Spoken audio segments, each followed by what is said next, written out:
Very good evening to all of you.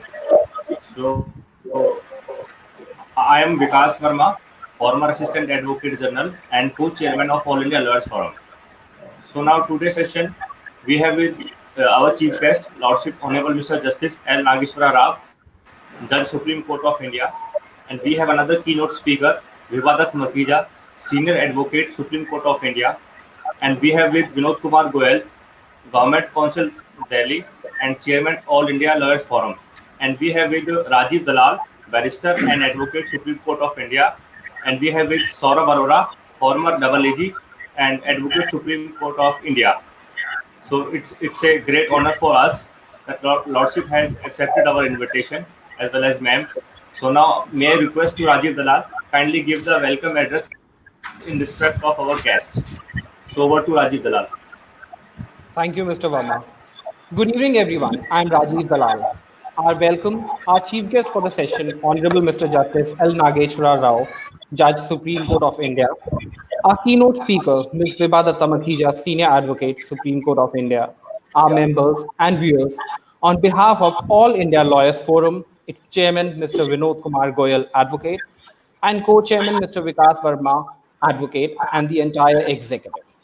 All India Lawyers Forum is the foremost organization for national legal practitioners, bar associations, and law societies.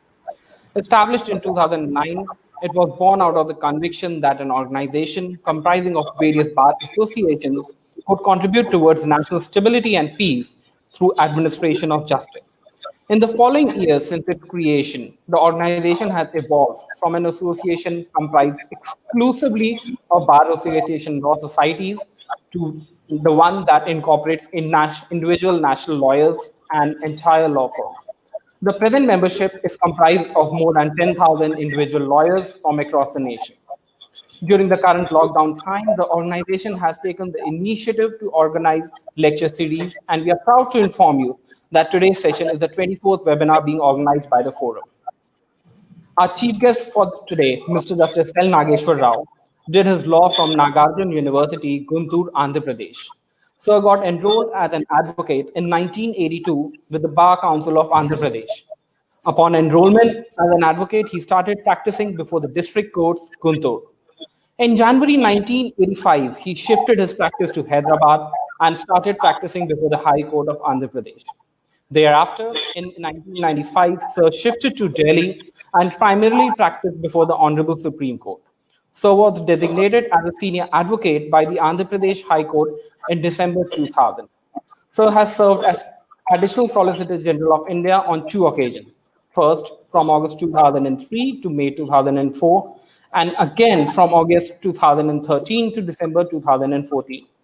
Sir was appointed as a judge of the Supreme Court of India on 13th of May 2016. Sir, we welcome you and thank you for joining us for the session today. Our keynote speaker for the evening, Ms. Vibha Makhija, Senior Advocate, Supreme Court of India. Ma'am completed her undergraduate studies from the Lady Sri Ram College for Women, New Delhi, and obtained her law degree from the Campus Law Center, University of Delhi. Thereafter, she went to the US and obtained her master's in law from Georgetown University Law Center, Washington, D.C. On completion of her studies, Ms. Makhija joined the bar in 1992 as an associate of late Shri Arun Jaitley, Senior Advocate and former Finance Minister of India. She was designated as a Senior Advocate in the year 2013 by the Supreme Court, and now she has an extensive practice at the Supreme Court. She was appointed as the Vice Chairperson of the National Anti-Doping Appellate Panel in November 2019 and is currently serving as the Chairperson of the same.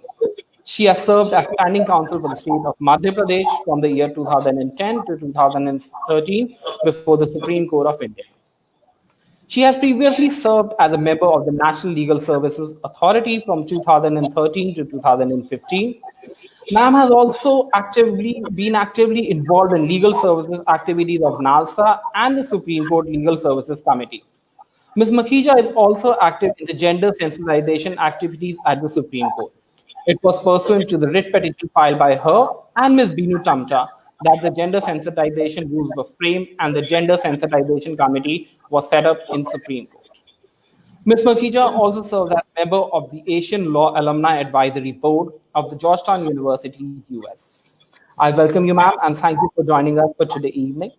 Now I request our chief guest, Mr. Justice L. Nageshwara Rao, to conduct the same. Sir. Good evening, everybody.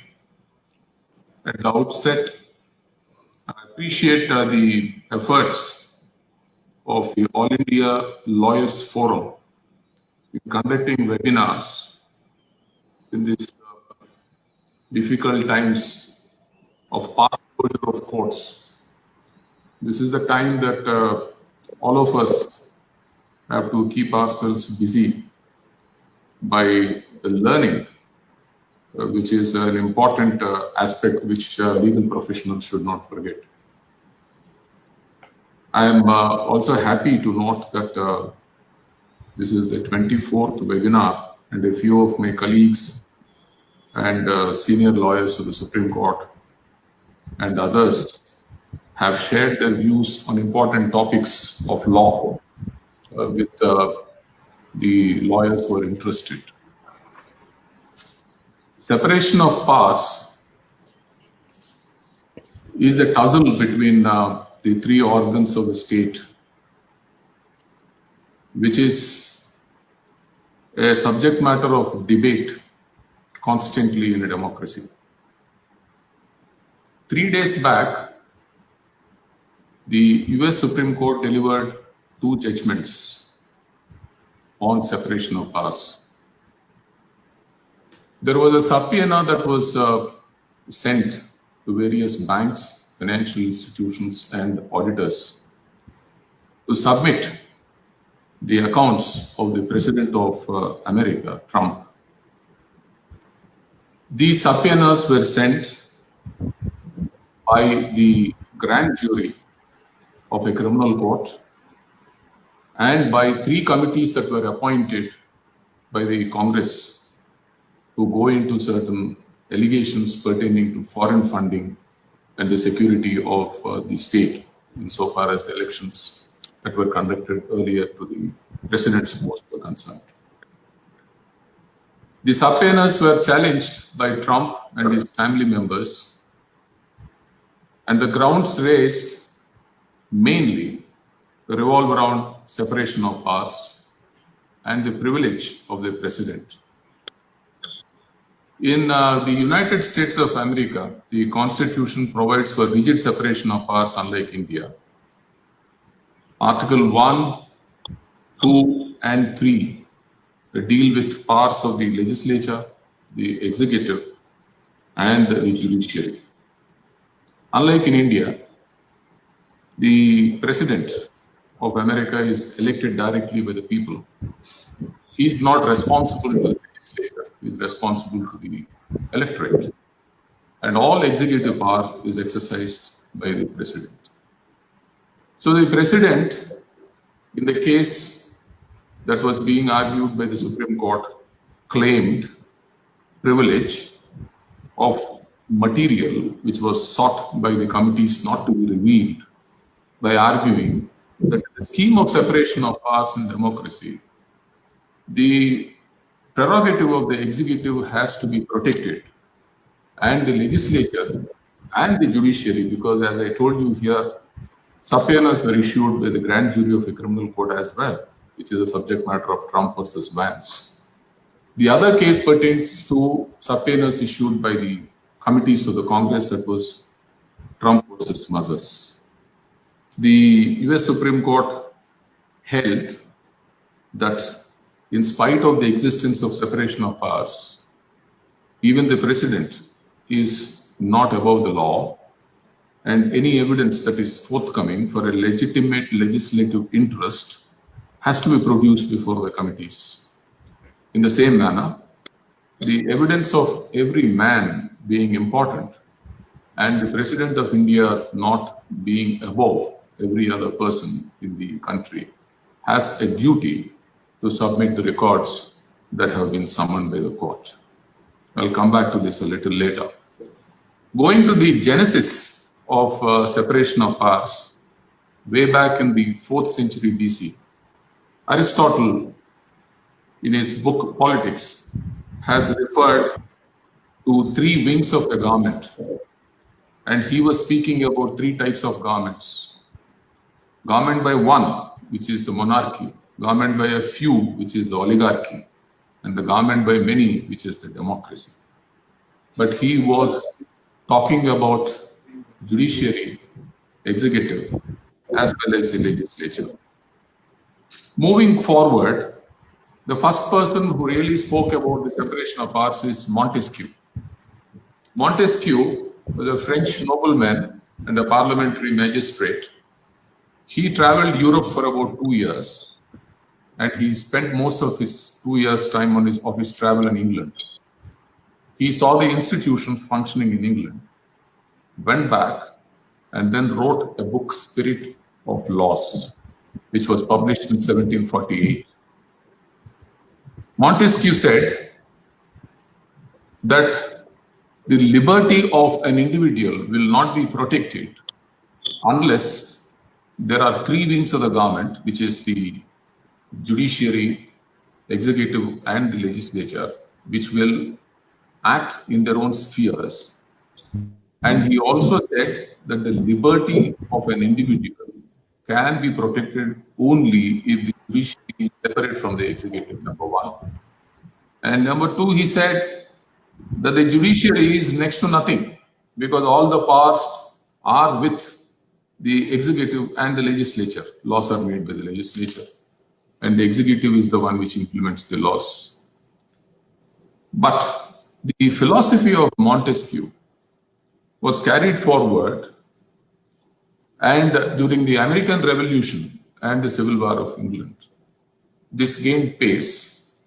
And at the time of framing of the American Constitution, there were 13 states in the US, and there was a movement by which all the states were persuaded to ratify the Constitution which was being prepared in 1787.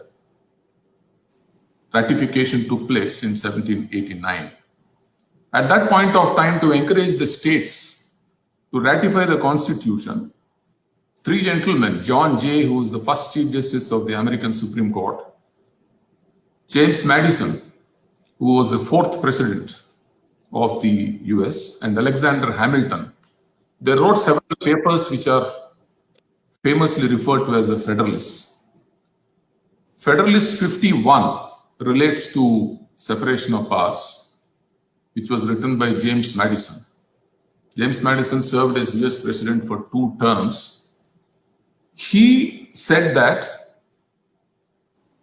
the separation of powers is very important for the survival of a democracy, as we are not ruled by angels. If we are ruled by angels, there is no necessity of separation of powers. If there are angels, then there will be no question of any conflicts. Democracy is ruled by men. Men are ruled by men. In which event, there is a need for limitation of powers in the 3 organs of the state, and also that within that organ, the powers have to be limited, assuming executive is given the powers by the Constitution. Even the powers that are given to the Constitution, by the Constitution to the executive, are also to be limited. There cannot be any unfettered power. There is something else which was stated in the Hamilton, that in the Federalists. Alexander Hamilton referred to judiciary as the least dangerous branch because the judiciary does not have either the sword or the purse. At that point of time, judiciary was only to act as a check and to maintain the balance between the 3 wings, mainly the 2 wings, that is the executive and the judiciary. This was what was the philosophy in 1870s. In 1803, the judgment of John Marshall in Marbury versus Madison came. For the first time, the power of judicial review was recognized. Federal legislations being subject matter of review by the court, when they are contrary to the Constitution, was the law that was laid down by John Marshall in Marbury versus Madison. Legislations being contrary to the Constitution, that is a fundamental law, were void, and the court had the power to declare them as unconstitutional. This power of judicial review developed later. It took a long time for it to take shape, and the reviewing legislations made by the legislature, by the Congress there, on the grounds of rights-based issues on due process, violation of the amendments to the Constitution. And ultimately, we have come to Trump. We will leave US and then come to India. During the Constituent Assembly debates, Mr. Shah proposed insertion of Article 40 capital A in the Constitution, that would be the directive principles, whereby there would be separation of powers which would be categorically included in the Constitution. Mr. Ambedkar said that there is no necessity of a rigid separation of powers to be mentioned in the Constitution. As it is, we have three wings which have been separately dealt with under the Constitution. There is an interesting speech of B.R. Ambedkar. When the question of insertion of due process of law arose, there was a serious debate as to what should be the language used in Article 21. Without going into the history with which you are not concerned here, what Ambedkar said was, on one hand, you have the parliament making laws.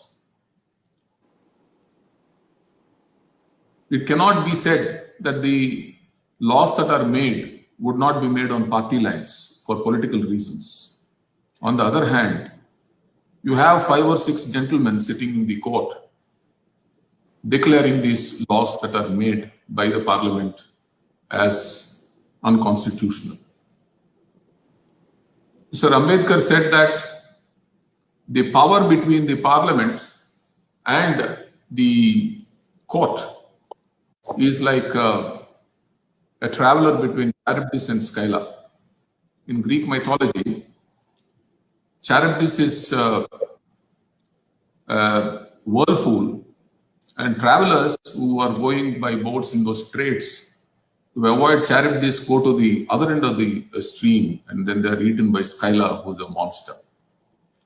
He said that these are two problems, and I leave it to the House to decide as to whether due process of law should be inserted. This only would show the thought process at the time of making of the Constitution as to how there should be a balance between these two organs of the democracy, which are the judiciary and legislature. I'm not mentioning executive here, executive being a third organ. There is a fusion between executive and the legislature because we follow the Westminster method. We don't follow the US method of the executive being in the hands of the president. So executive and legislature being the same, if at all there is some sort of a tussle between the organs of the state, it would be between the legislature and the judiciary. So I will deal with only judiciary and the executive and how the separation of powers should be between these two organs. To start with, in the first case, which was dealing with the validity of legislations in Ramesh Thapar, the Madras Maintenance and Order Act provisions were struck down as being contrary to Article 19(1)(a), and the first amendment was brought into force by which has been included. So this would show that legislation was a matter of judicial review by the courts, which was the case even in the federal court also before the Supreme Court started functioning. So thereafter, we have the very important case of Keshav Singh in 1964, where 2 persons were committed for contempt by the House, that is the legislature. the two persons who were committed for contempt approached the Allahabad High Court for bail. Bail was granted by a division bench of the Allahabad High Court. And the House summoned the two judges of the Allahabad High Court who have granted bail to the persons who have committed contempt of the House by committing a breach of the privilege. Then all the 28 judges of the Allahabad High Court sat, and they were trying to decide how the dispute has to be taken up. There was a presidential reference under Article 143 to the Supreme Court of India, and by a majority, it was decided that the scope of Article 194(3) of the Constitution of India, which deals with the privileges of the legislature, has to be decided by the judiciary. Chief Justice Gajendra Gadkar, speaking for the majority, said that Parliament has plenary powers, legislatures have plenary powers, but their plenary powers are also with a limitation, and the plenary powers have to be in accordance with the Constitution of India. And any legislation, if it is made contrary to the fundamental rights that are guaranteed to citizens under Part 3 of the Constitution, those legislations would be subject matter of judicial review, and the constitutional courts might strike them down. In which event, the power of the judiciary in reviewing legislations cannot be taken away, and the Parliament should act within their bounds as mentioned by the Constitution. This is what was held in the case of Keshav Singh. Thereafter, there were several judgments of the Supreme Court which were dealing with the review of legislations and including constitutional amendments, and deal with the constitutional amendments a little later. But ultimately, on the power of separation of powers between, on the subject of separation of powers between the three organs of the state, in the case of state of Tamil Nadu versus the state of Kerala, Chief Justice Lodaya, as then was speaking for the Constitution bench, said that what was held earlier in a few judgments where there was this difference of rigid separation of powers not being recognized by the Constitution of India might not be true. From 1950s, there were cases that were decided by the Supreme Court wherein it was said that unlike the American Constitution and the Australian Constitution, where there is rigid separation of powers, the Indian Constitution does not recognize the rigid separation of powers. Why? Because Parliament is given certain adjudicatory functions, like under the 10th schedule. Cases of disqualification are taken up by the Speaker of the House. That would be a tribunal, adjudicatory functions. Impeachment of judges is taken up by the Parliament, again adjudicatory functions. Likewise, the executive also has been conferred with certain powers where adjudications take place, like appeals being heard, quasi-judicial tribunals manned by or run by the executive, etc. So there is incidental encroachment of certain powers which belong to the other body also being conferred by the Constitution. But what was held earlier was that Ram Javaya Kapoor is the first case which deals with this. Though there is no rigid separation of powers, broadly, there are powers which have to be exercised by the three wings in accordance with what has been given by the Constitution. In Keshwanand Bharati, which is the fundamental rights case, Chief Justice Sikri said that separation of powers is a basic feature, which is the basic structure of the Constitution. And thereafter, judicial review was held to be a basic feature of the Constitution, which is the basic structure, which is beyond the amendment that can be made by the Parliament. Coming back to what was held in state of Kerala versus state of Tamil Nadu versus state of Kerala,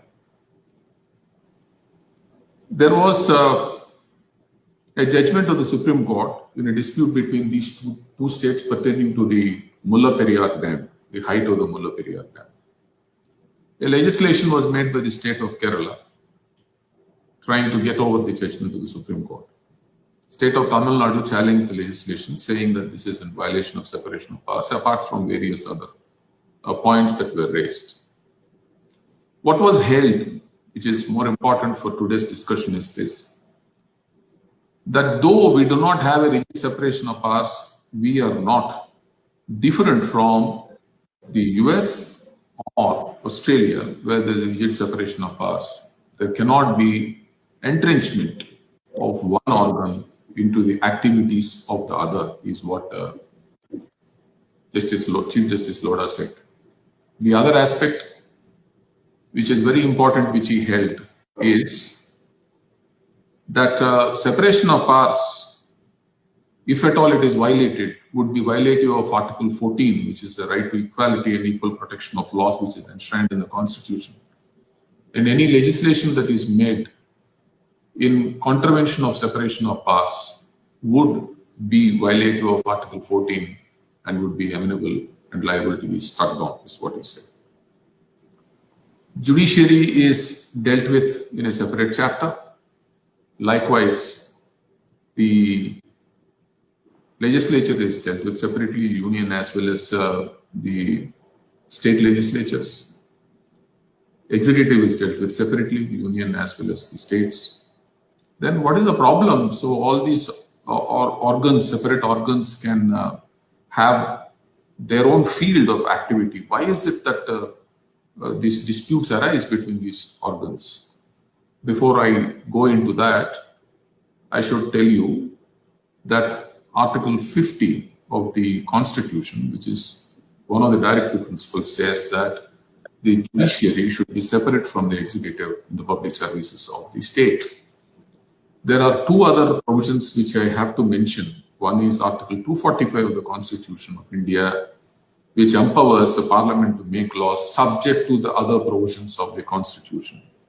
And Article 372 of the Constitution of India, which deals with all the earlier laws being in force, continue to be in force, subject to the other provisions of the Constitution. Why I am stressing on the subject to the other provisions of the Constitution is because of the existence of Article 13 in the Constitution of India, which declares any legislation made in violation of the fundamental rights guaranteed in Part 3 of the Constitution to be void. And that declaration of legislation to be void is always done by a constitutional court, that is the High Courts and the Supreme Court. These being the provisions, every organ can operate within its own sphere of activity. There should not be a problem. Then what is the criticism? The criticism of the separation of powers being counter-majoritarian is a subject matter of discussion, though it is now reduced, but it has been a subject matter of discussion for a very long time. Alexander Bickel wrote a book, The Least Dangerous Branch in the Politics of Supreme Court in the US. He said that people elect parliamentarians. Persons who are in the parliament know what is the will of the people. They know what is the legislation to be made. They know what is good for the people. If a power is given to a few gentlemen sitting in a court to question the wisdom of the Congress in US, then setting aside legislations which are made in the common good of people would end up in a counter-majoritarian difficulty. It was said that judges coming from various hues and walks of life have their own personal ideas about the decisions that they make. They also do not understand what are the needs of the people. Substituting their judgment to the judgment of the legislature was not recommended. That's how the judicial review was referred to as a counter-majoritarian difficulty. Apart from Bickel, there were others who were also critical about the power of judicial review being exercised in legislations being declared as unconstitutional. In US, for your information, about 150 federal statutes and 1,000 statutes made by various states have been declared to be contrary to the rights that are guaranteed to citizens under the Constitution. Eli, who was a professor, and even Thea, who was consulted by or B.N. Rao when the Constitution was being made, were also protagonists of this formula that judicial review is not good for a democracy. And in the separation of powers, giving power of reviewing legislations is undemocratic. I will only refer to what Bork said. According to Bork, whose nomination was defeated by the Congress when he was nominated to the Supreme Court, thereafter he went back to teaching. According to Bork, the Constitution is what was made by the framers of the Constitution. Laws are made by the legislators. The job that is given to judges is only to apply the law as made by them to the unforeseen circumstances. Courts do not have the power to go into the validity of legislations. What has been said by Bork about Griswold versus Connecticut, a very important judgment pertaining to privacy in the US, where the penumbral rights of an individual in the US was recognized, which are privacy rights. He criticized that as something which is beyond the Constitution. What was stated by Bork was that if you go beyond the Constitution, then you are deciding a case as per what you feel. This would be contrary to what Chief Justice Hughes said, that the Constitution is what the judges say it is. And the judges should say what the Constitution is only on interpretation of the Constitution and not going beyond it. This is the criticism in the US, that the power of judicial review that has been conferred on the court is contrary to the will of the people because the majority has elected the parliamentarians and they are the ones who know what is good for the people. Justice Felix Frankfurter said that the courts should show some restraint in the matter of interference with legislations. And Justice Jackson, who was dealing with West Virginia Board of Education versus Barnett, he said that the majority will be protected by the parliament because the government is of the majority. A question that he posed was, what about the minority? And what about the individual's rights? They can be protected only by court when it comes to liberty of individuals. Where would people go if the parliament or if the Congress in US makes laws which might be oppressive to them? So another wing of the government which has the power of judicial review is always good in the interest of people, according to these few judges whom I have spoken about. Coming back to India, here also there is criticism about usurpation of power by the courts by way of introducing the new principles. What is the first comment?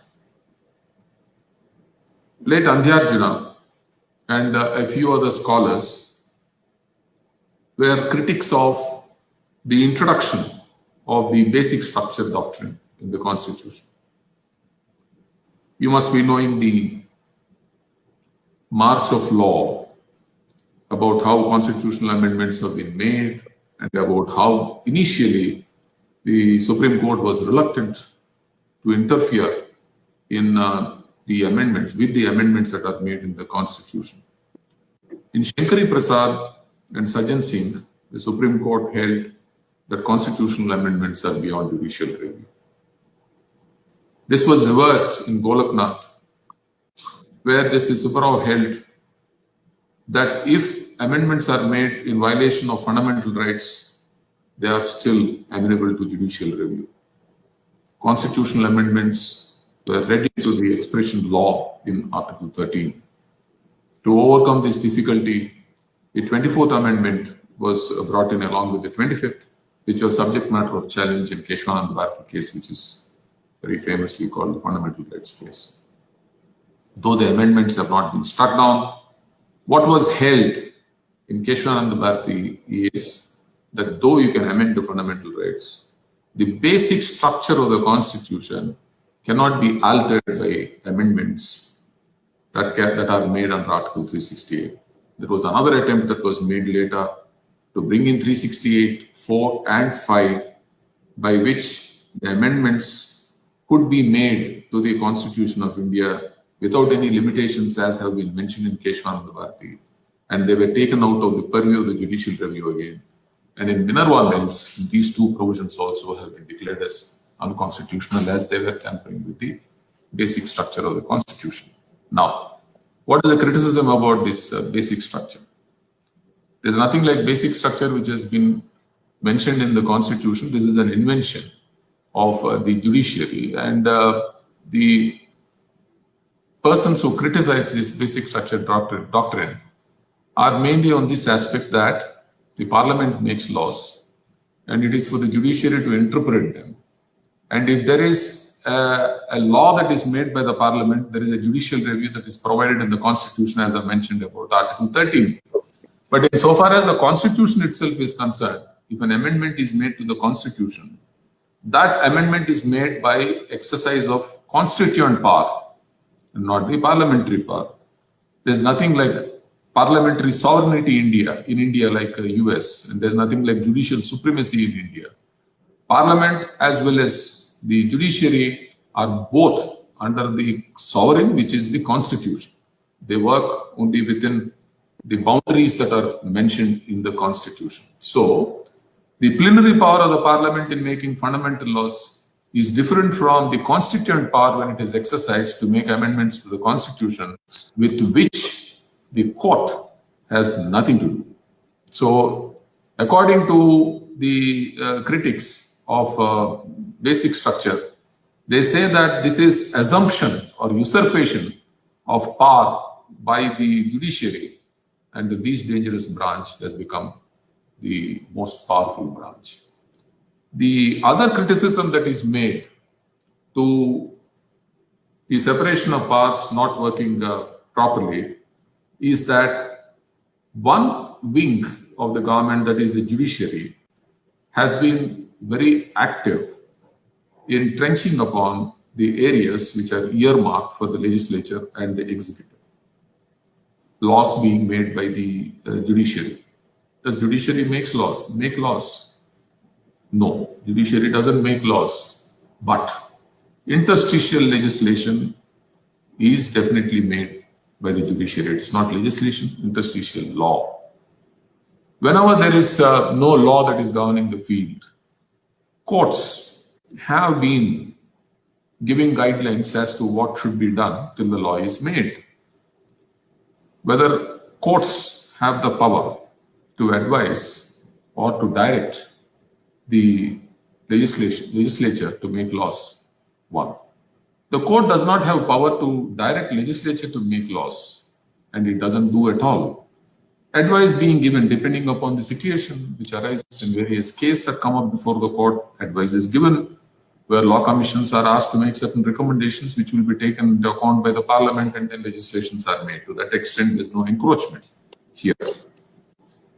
So, the criticism about the courts being hyperactive in certain cases would arise in cases where the non-functioning executive is the subject matter of discussion before court.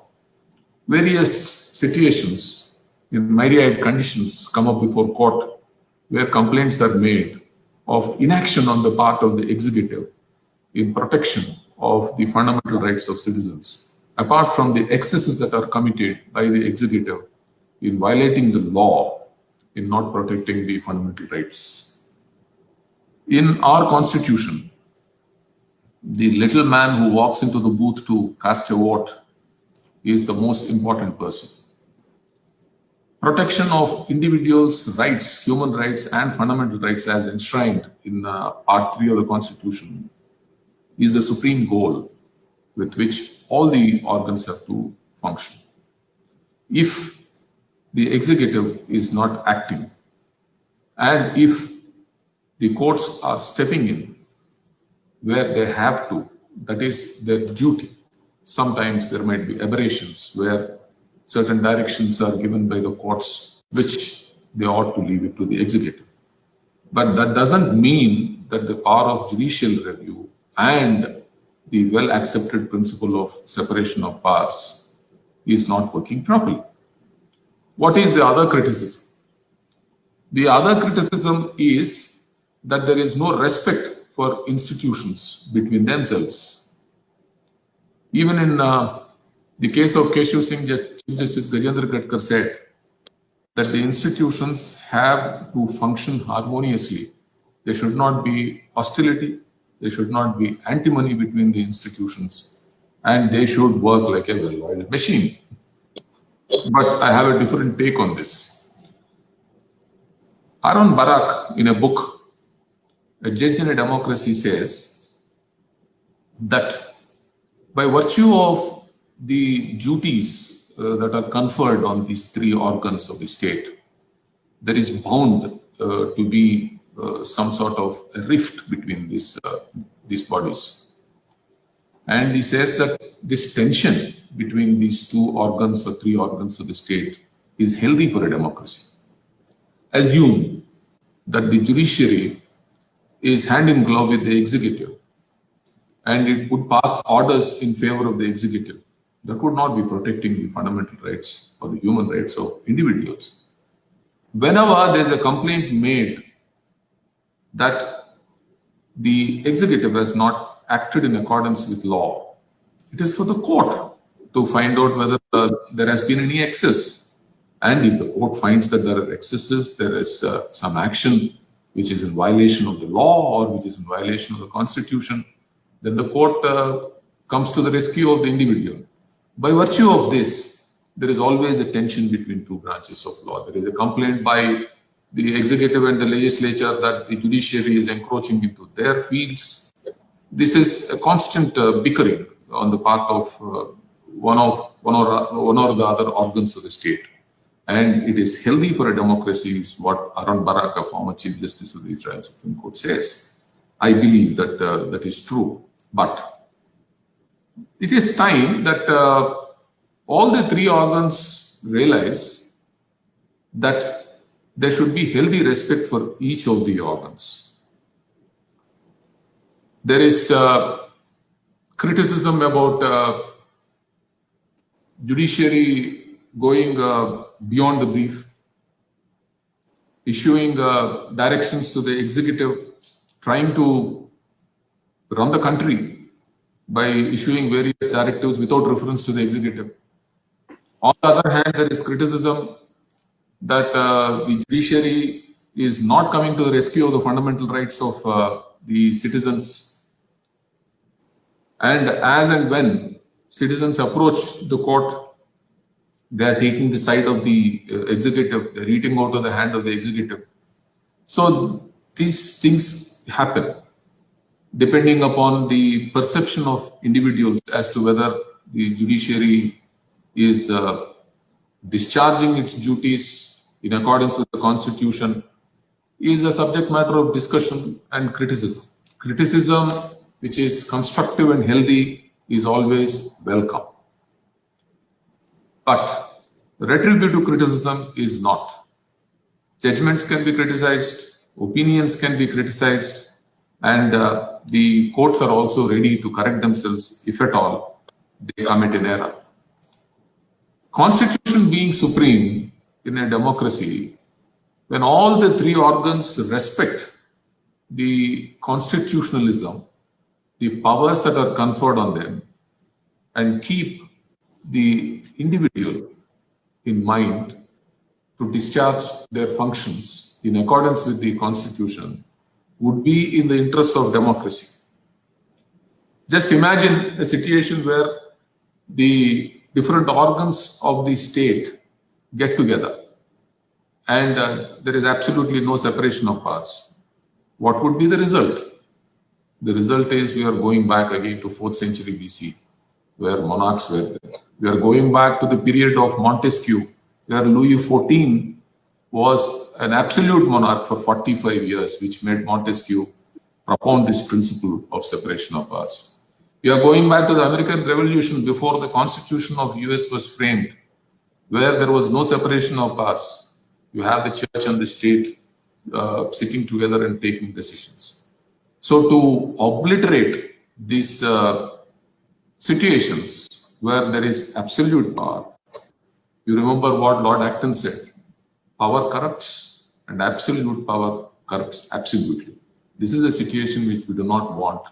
For a well-functioning democracy, it is always required, it is always necessary that there are 3 separate branches of the government operating within their fields, respecting the other branch, and ultimately ensuring the welfare of the individual.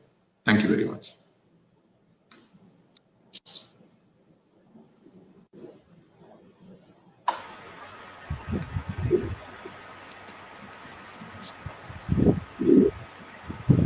Thank you, Lordship.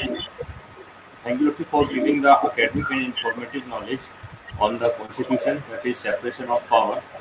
And this session would be very helpful to all the lawyers and as well as the academics for enhancing their knowledge.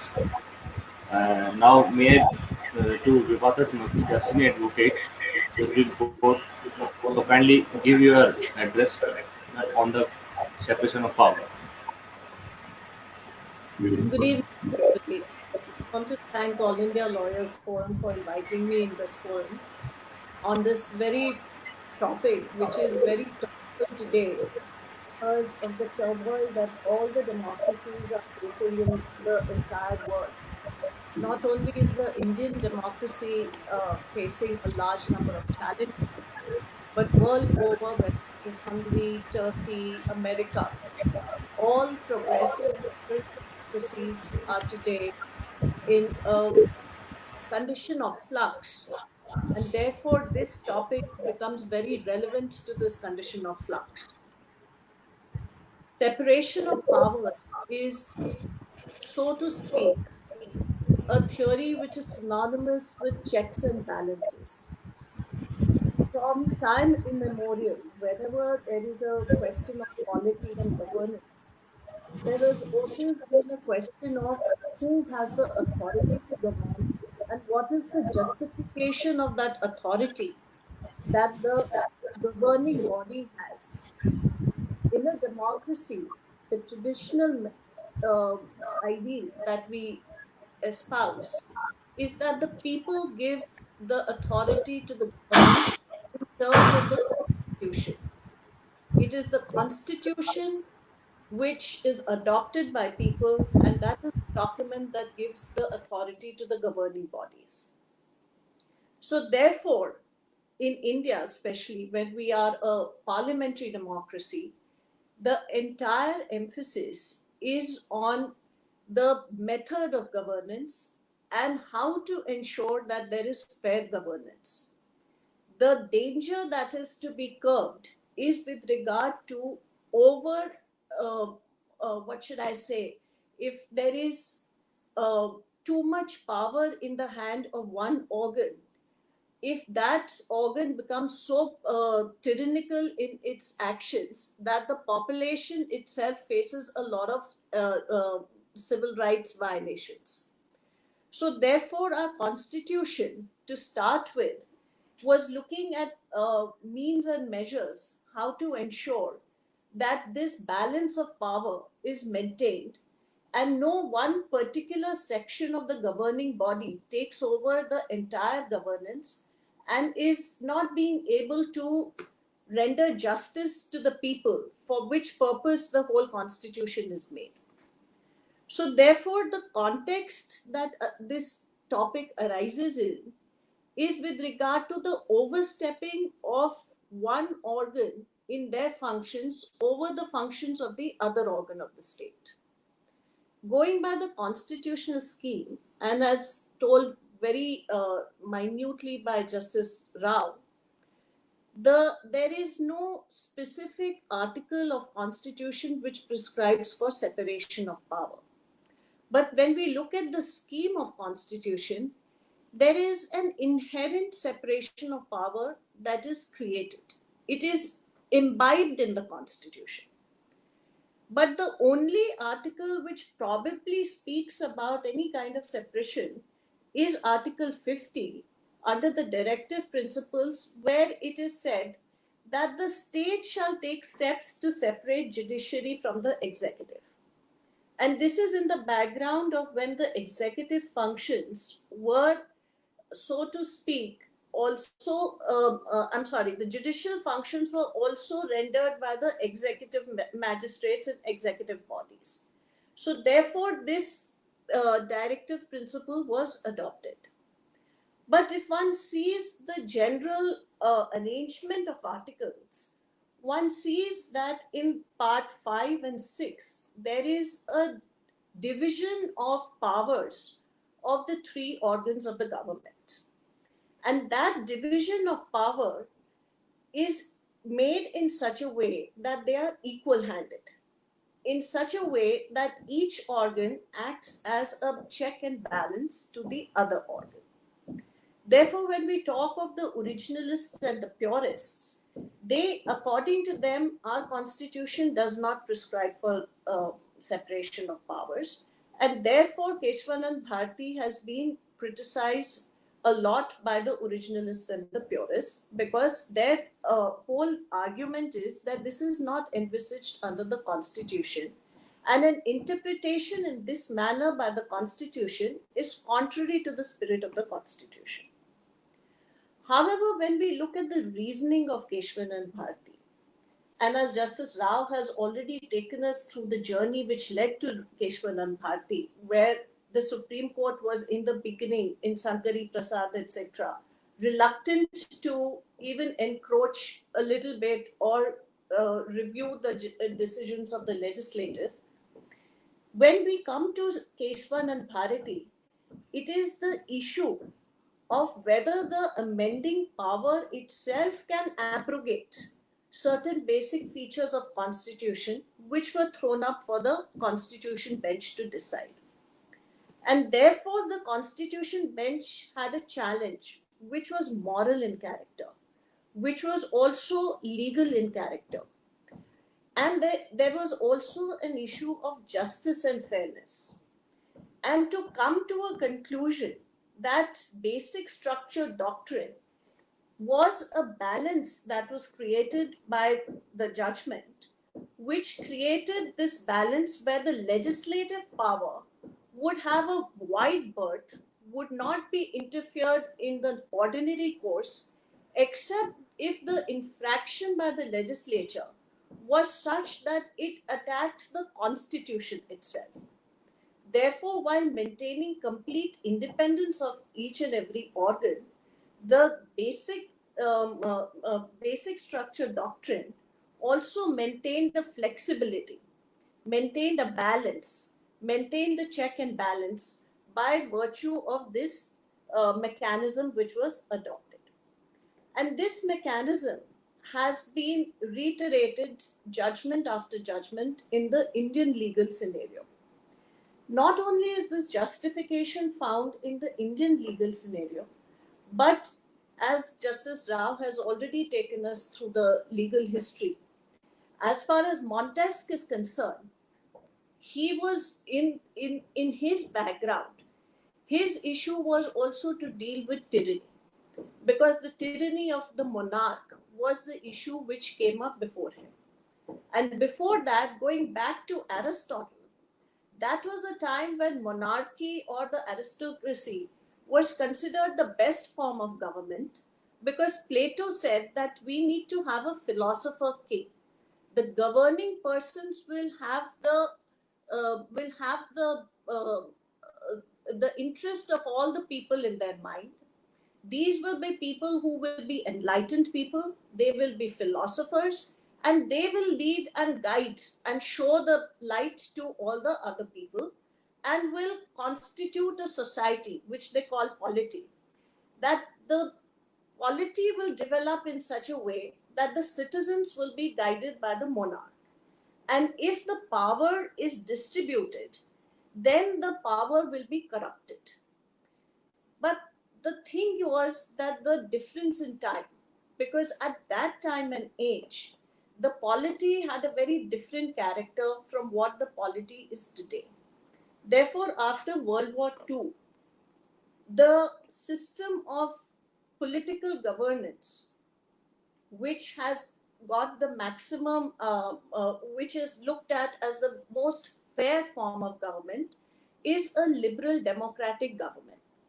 And the general trend on the globe is that all the governments must have basic democratic values, and those democratic values will espouse all civil rights, civil liberties, human rights, a system of justice and fairness.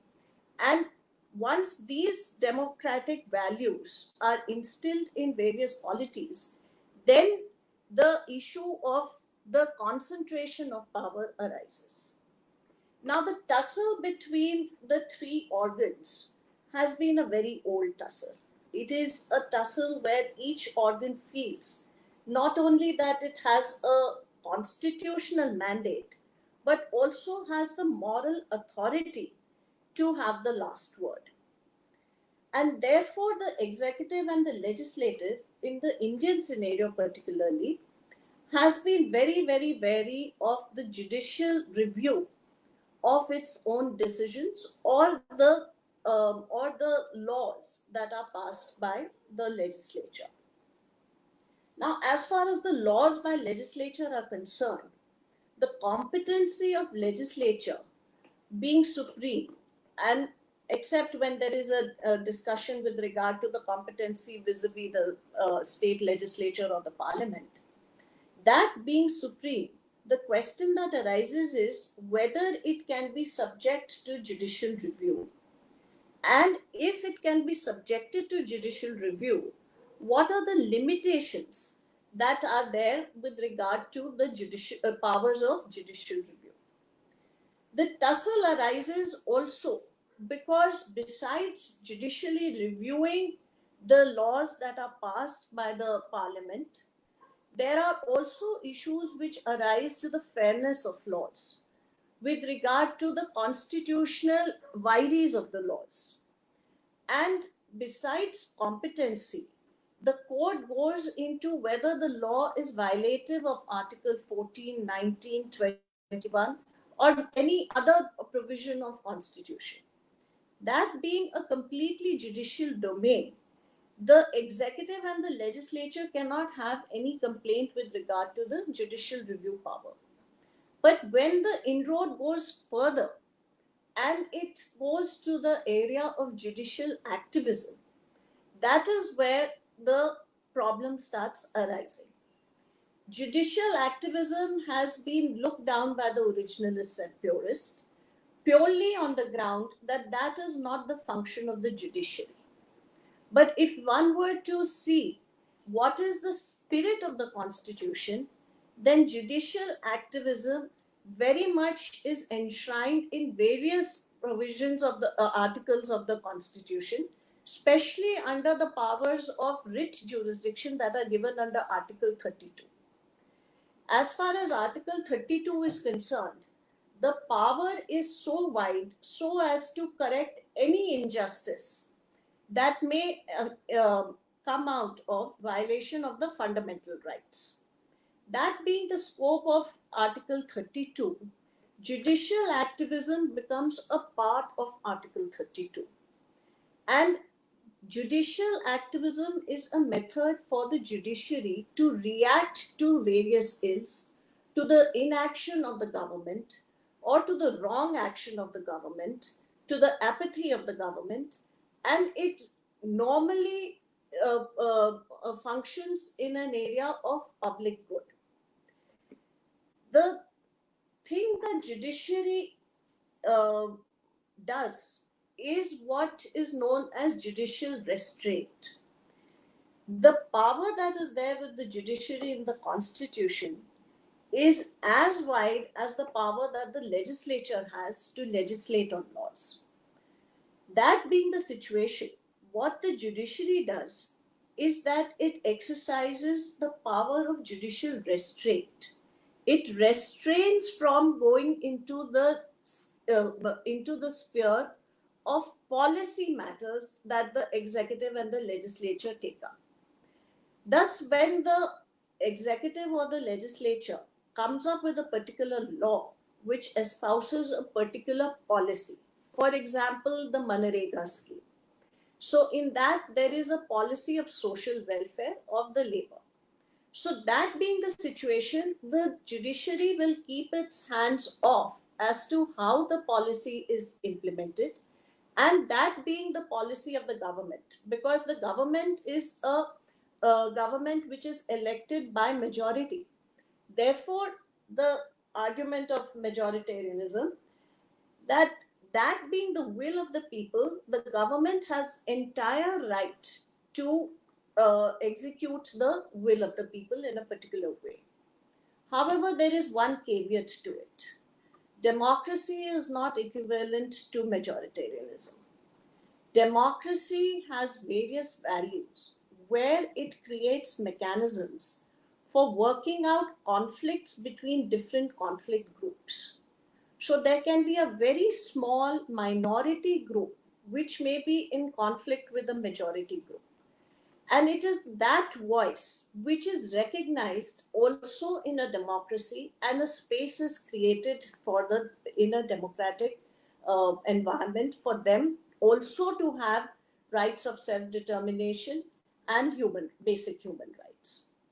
That being given the basic character of a democracy, the Puritan argument of maintaining clear-cut firewalls between the organs of the state falls flat completely, because the Constitution itself has a spirit, and that spirit overrides the firewalls which are created in a Puritan manner. And this is what the Indian Supreme Court started with in the 1950s in the case of Sankari Prasad, where the land reform laws were looked at. And that was the socialist policy of the government which was being implemented by those laws. And the judiciary said that we will not interfere in these policy matters because these are the policies of the government, and the government has entire discretion how to exercise these policies and implement the same. But by the time we came to Keswan and Bharati, there was an over exercise of independence which was in a way not in the public interest, and it was abrogating the fundamental rights of the citizens.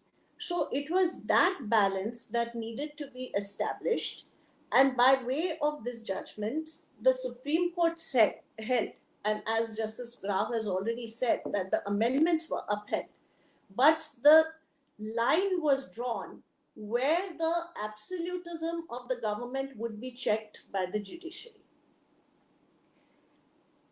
Then comes the issue of judicial legislation.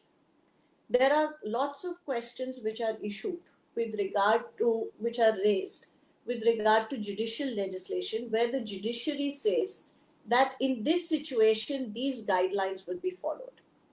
One of the leading cases in this area is that of Vishaka. And the mechanism that is followed over there is where the judiciary says that wherever there is a vacuum in the law, where the legislature has not exercised its power, the judiciary is not without its power to exercise that power and create a temporary kind of a system by way of guidelines, where under Article 141, it becomes the law of the land. So Vishaka was one leading judgment in this, where Justice Verma at that point of time, with regard to the sexual harassment at workspace, found that we had international obligations, but the government had not acted on the international obligations, and it was necessary for the entire nation to have this law in place, and therefore directions were issued to put in place a sexual harassment law. Until such time that the legislation came in, the judge made law prevail. Similar was the issue with regard to reservations in education. There also, by after TMA there were again guidelines which were given by the Supreme Court with regard to reservation and committees to be set up for capitation fee control, etc., where the Supreme Court said that till such time that either the union or the states come up with laws regulating the capitation fee as well as admissions, till that time the guidelines which have been laid down were to be followed. So to speak, in a Puritan manner, this is inroad and total stepping over the shoes of legislation. But what has to be done when the legislature does not act and does not perform the obligations and duties which are placed on it under the Constitution? In that case, the judiciary comes into play and steps in, and therefore, going along with the spirit of the Constitution, in this vacuum, in a manner to speak, legislates rather than just judicially review the legislation which has already been passed by the legislative authority. And this overstepping is what creates all the arguments, and the opinions are divided on both sides. However, as one has seen, the experience has shown that judicial activism has only added to the versatility of the Constitution and to our democracy. Our democracy today is more vibrant because of judicial activism. And there are far too many instances where judicial activism has actually made our democracy so strong. For example, the Bandua Mukti Morcha case to start with, where the PIL locus was created, thereafter Vishaka. Then came the police reforms case in Prakash Singh's case, where again the the Supreme Court laid out guidelines as to how the highest functionary of the police forces must be treated and how independence of his functioning can be ensured.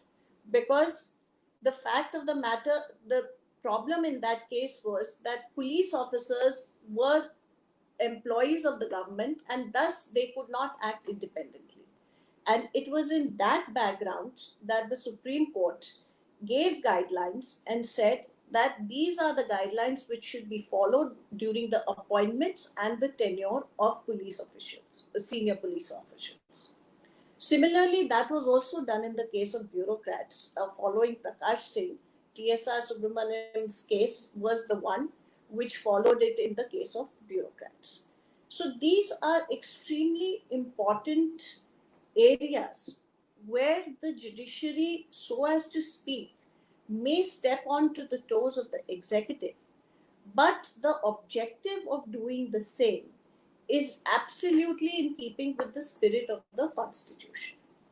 Not only that, the issue that has to be seen is how to save the population from tyranny. In fact, it is probably, I think, Montesquieu who says that if this separation of power is not going to be maintained, then it is going to result in a tyrannical rule, because the executive will pass tyrannical laws and the judiciary will very well implement those tyrannical laws. It is to check whether the laws are tyrannical or fair that the power of judicial review is a very vibrant part of our Constitution. Therefore, it is the part of the basic structure of the Constitution. And today, at the position where we stand, the power of judicial review cannot be taken away from the courts. Now, as far as the US Constitution is concerned, the US Constitution did not have these problems because, in fact, the US Constitution is a very small book of only 7 articles. It's actually this thing. So it has only about 7 articles, and the 7 articles prescribe the separation of powers. The Bill of Rights came later. So our constitution, in the manner in which the articles are arranged, have a spirit which clearly indicate a separation of powers, but at the same time, a system of checks and balances and no firewalling totally between the three organs of the state. In fact, there are certain judicial functions that probably the executive or the legislature may also render in terms of the constitution. That apart, there is also a little bit of mix up that is happening between the executive and the legislature. In the current scenario, what is happening is that the executive is stepping on the field which has to be implemented by the legislature by way of, say, ordinances or government orders. Various new directives are being issued which are really, so to speak, law and should have been enacted in the legislature before being implemented, and if necessary should have been tested in the judicial context. For example, in America, today all the changes in law are being carried out by executive directives which are issued by Trump with regard to immigration, with regard to various visas that are there in the country, and how the visa uh, uh, conditions have been changed. They are all done by executive directives rather than by legislature, whose domain it is to make any amendments to the existing law as well. That being the case, and especially in the pandemic situation, where the entire management has been done by virtue of executive directions, even in our country, it is very important to see how much the executive has overstepped its line into the legislative part. However, legislature and executive being more closely knit, the issue that arises today is how to check the executive from exercising excessive power, and that goes again back to the judiciary, which is the only independent body which can check the excessive use of power. In fact, in America, two Harvard professors, Stephen Levitsky and Daniel Ziblatt, have written an entire book on how judiciary is the gatekeeper of democratic values, how today all the countries are threatened by democratic values being completely abrogated.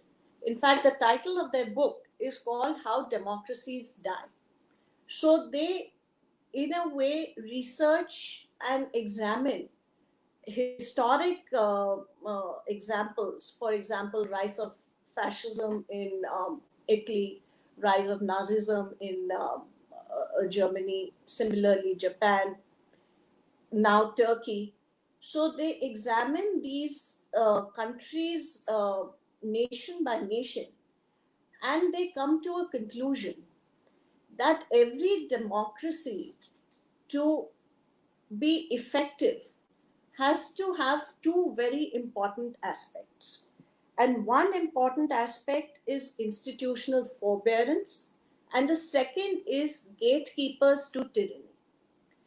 So, as far as institutional forbearance is concerned, that is what we say where the judiciary restrains itself from over exercising its power. every institution, and by institution they mean the three organs of the government, are required to exercise forbearance in a manner that they do not act excessively. And when they act excessively, there has to be a gatekeeper who checks the excessive exercise of that power.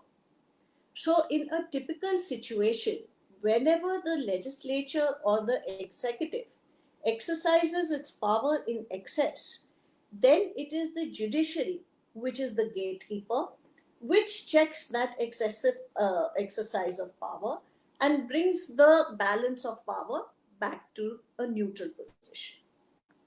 And therefore, judicial review is something which has been built in as a guardrail to democratic values.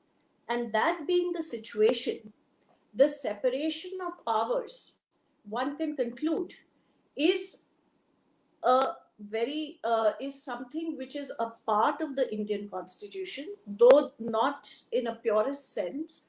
But as of now, and in the current scenario, one can very easily conclude that judicial review, as well as is a value which is very much a part of the Indian Constitution and will continue to be so to maintain the democratic spirit of the Constitution. I thank everyone for being here and being a part of this webinar. Thank you so much, ma'am, for giving the good lecture on the separation of power, and your lecture would be very fruitful and informative to all the attendees. And so, before the vote of thanks, we have received a lot of questions. So, first questions from the Kumar from Mumbai. So, first question is asking from the Lordship. So, as the doctrine of separation of power is not codified in the Constitution, there is a necessity that each pillar of Lordship, I'm audible? Yes, yes. Okay, may I repeat, Lordship? As a doctrine of separation of power, as a doctrine of separation of power is not codified in the Constitution, there is a necessity that each pillar of the state to evolve a healthy trend that respects the power and responsibility of others organ of government. In the present scenario, how do you see the correlation between them? See, it is correct that we do not have rigid separation of powers. Separately, it is not mentioned like the American Constitution in Article 1, 2, and 3. But we have an indication that there are separate branches of the government operating in their respective fields. And as I've referred to the Constitution bench judgment, they said that there is no difference whether they are separate, specifically mentioned or not mentioned. That's the first part. The second part of the present scenario as to whether there is tension between these three wings of the government and whether it is operating correctly. I've already indicated that the separation of powers is necessary for a good functioning democracy. Protection of interests of individuals would become fruitful only if there is separation of powers and you have a judiciary which is actually checking on excessive powers, which if they are exercised by the executive, and legislations which are made contrary to the Constitution. This is how the balance between the democracy is maintained. Yes, next. Thank you, Lord. Thank you, Lord. Thank you, Lordship. So, Lordship, next question, Vikram Singh from the Jaipur. That do you think that the Constitution of India does not accept the principle of strict separation of power? Rather, it is based on the principle of checks and balances. See, I've already answered this question that there is no rigid separation of powers, but all of us understand that separation of powers is existing, and it has been recognized that it is a basic structure of the Constitution which cannot be altered. Let us talk about an amendment being made to the Constitution saying that all courts will be abolished. There will be no judicial review. So this cannot be done, and this is because of the principle of separation of powers. Lordship. Yes. Lordship, next last question to you. Is it not true that judges should not overrule legislation enacted by elected representatives by their own view, as legislators understand needs of citizens better? That's exactly the discussion which we were having for the past 1.5 hours. See, Article 13 of the Constitution says that any legislation that is made contrary to Part 3 is void. There is a constitutional mandate. And which is the body which will declare them to be void? It can be only the constitutional courts. So according to the supreme document, which is Suprema Lex, which is the Constitution of India, any legislation which is in violation of the fundamental rights of citizens has to be declared as void. So that is a duty that is cast on the Constitution to protect the rights of the citizens. Thank Yes. you, Lordship. Next question from the Vibha ma'am. Vibha ma'am, you expressed the US Constitution. So, in this regard, one question from the Bhopal.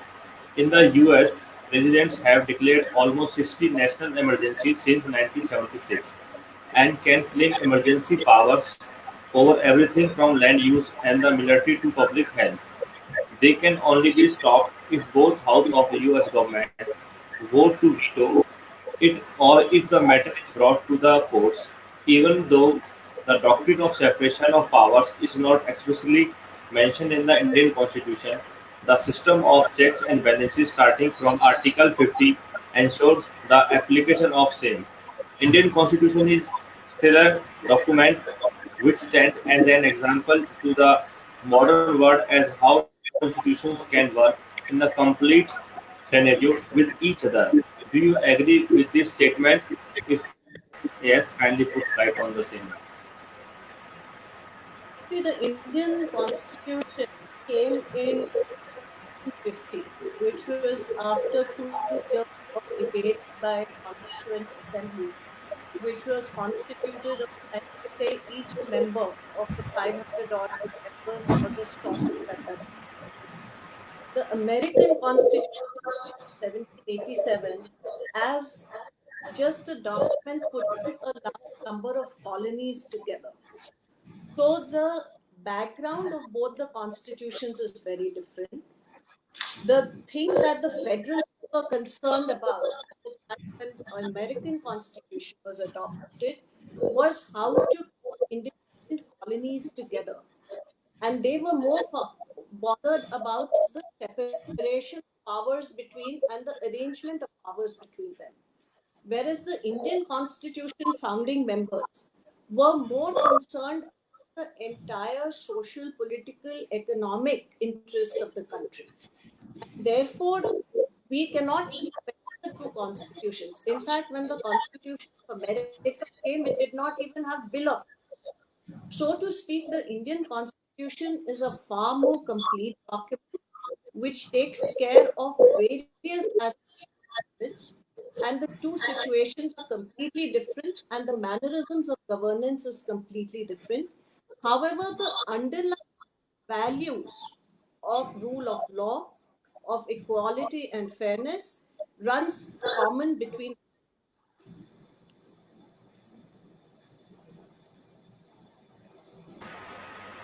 Next question, Gaurav Sharma from the Mumbai. That though at times important, like in case of Visakha, still courts should not legislate as it will interference in sphere of legislation. What is the question, Vikas, that court should not legislate? Legislate as it will interference in sphere of legislature. Court should not That, legislate. yes, that we have already covered and answered.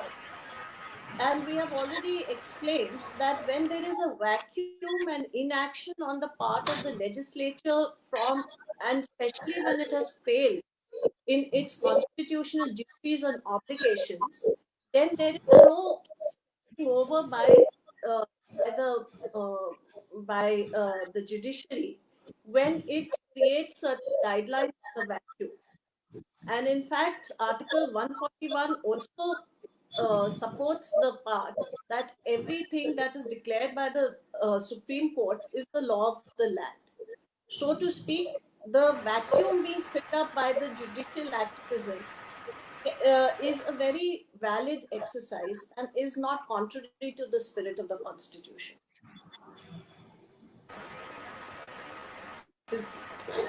Thank you, ma'am. Last question from the Gurgaon, Vishakha Singh. Okay. Where does one draw line between judicial activism and judicial overreach? See, that is a very situational answer. The legal answer to that is that the main function cannot be abrogated. For example, let me take the case of 377, Section 377. In the first round, the Supreme Court said that this does not lie in our domain because if the understanding of the section has been such for several decades, it is for the legislature to bring about an amendment and change that interpretation and understanding. But however, several years down the line, the Supreme Court re examined the issue and came to the conclusion that this was contrary to Article 14. This was contrary to the basic human rights of LGBT community, and it struck it down on grounds of arbitrariness and capriciousness. It was also struck down in Justice Chandrachud's judgment on the ground of intelligible differentia. So therefore, there is, as far as overreach is concerned, is completely situational, and it depends on what has been the action of the government and what is the reaction of the judiciary where the overreach can be defined. However, so to speak, definitely the judiciary should not encroach on legislative field and start enacting various laws, and that is what the judiciary does. It holds itself back and leads it to the legislature to take a call on these issues. Thank you so much, ma'am, for giving the answer to these questions. So now may I request to Saurabh Arora, former AAG and Advocate Supreme Court of India, kindly give the vote of thanks in respect of our guest. Over to Saurabh Arora. Unmute yourself. Mr. Saurabh, unmute yourself. Yes. I'm Yes. audible. Thank you, Mr. Vikas Verma. I, Saurabh Arora, on behalf of All Indian Lawyers Forum and on behalf of our national and state team, and on my own behalf, extend my sincere vote of thanks and deep sense of appreciation to our today's chief guest, Honorable Mr. Justice L. Nageshwara Rao ji. It's a matter of privilege, sir, and real honor for us that we could listen to my lord enlightening words on this topic. I would also like to take the opportunity to extend my heartily thanks to our keynote speaker, Madam Vibha Datta Makhija ji, Senior Advocate Supreme Court. Your information was very fruitful to all the participants. Today's lecture is very motivational and informative for all the participants. We are very much obliged to you for sharing such valuable and unique information with our participants and share your valuable time for us on our one call. One thing is sure that learning and sharing of excellence cannot be stopped by any kind of pandemic, and this webinar is a complete prime example of that. My lord, I would like to thank all the participants of today's webinar. Finally, I would like to give special thanks to our all strong pillars of All Indian Lawyers Forum, national and state executive team members, and all others respective team members, especially the chairman, Mr. Vinod Kumar Goyal-ji, and the co-chairman, Mr. Vikas Verma. Thank you very much. Thanks a lot. Thank you for taking this initiative. Thanks, Lordship, and thanks, ma'am.